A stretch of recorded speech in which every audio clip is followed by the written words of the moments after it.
যে সাংবাদিক হতে গেলে he must be a graduate.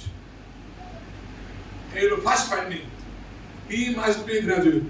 তখন আমি এটা প্রশ্ন করলাম যে হ্যাঁ খুব ভালো কথা, তবে একজন ভদ্রলোক 20 বছর যাবত সাংবাদিকতা করতেছেন, আমাদের দেশে কাজ করছেন তারা, কিন্তু গ্রাজুয়েট নন, তাকে কি আমরা বাদ দেব? তখন সবাই বললেন না না, তাদের বাদ দেওয়া ঠিক হবে না। তাইলে কম্প্রোমাইজ করেন। কি কম্প্রোমাইজ?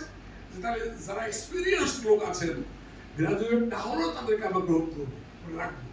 এই করা হলো যে হি মাস্ট বি গ্রাজুয়েট অথবা a person having 5 years experience in journalism.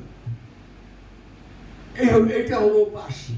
এবং এরপরে আমরা ধরো ডাটাবেসে নোটিশ দিলাম সারা দেশে যে আপনারা ফর্ম ফিল আপ করে জমা দেন। আপনারা নিশ্চয়ই পেয়েছেন, সবাই জানেন, আপনারা কেউ পার্টিসিপেট করছেন, কেউ এখনো জমা দেন নাই।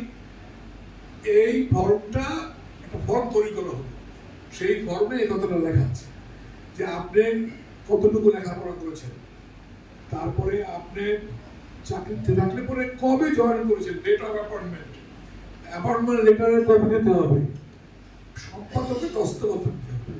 কারণ সম্পাদকের দস্তখত ছাড়া আমি বললাম আমি সাংবাদিক, কোন পত্রিকা সম্পাদক আমাকে মানছেন না, তাতে আমি সে হতে পারেন না। এইসব চিন্তা ভাবনা করে এটা ফর্ম করা হলো। সেই ফর্ম ফিল আপ আমরা চেয়ে বসলাম, আমরা চাই না। এবং আপনাদেরকে বলি 64 জেলার ভিতরে 35 জেলার রিপোর্ট আমরা পেয়েছি, লিস্ট পেয়েছি, কিন্তু তা যাচাই বাছাই করা হচ্ছে। কিন্তু দুর্ভাগ্য হলো যে আমাদের যা রিকোয়ারমেন্ট, আমরা সেই অনুযায়ী লোক খুব কম পেয়েছি।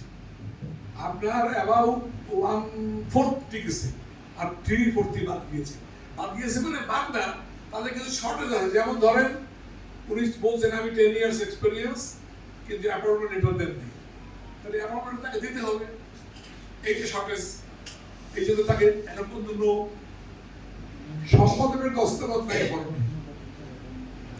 He is to identify যে আমাদের ভবিষ্যৎ কাজ করে সাংবাদিক হিসেবে, এই জন্য বাদ এইসব কারণে বাদ যে আমরা প্রায় অলরেডি 32-33 লিস্টে আমরা পেয়েছি, তাতে 800 টিকছে, 700 টিকছে।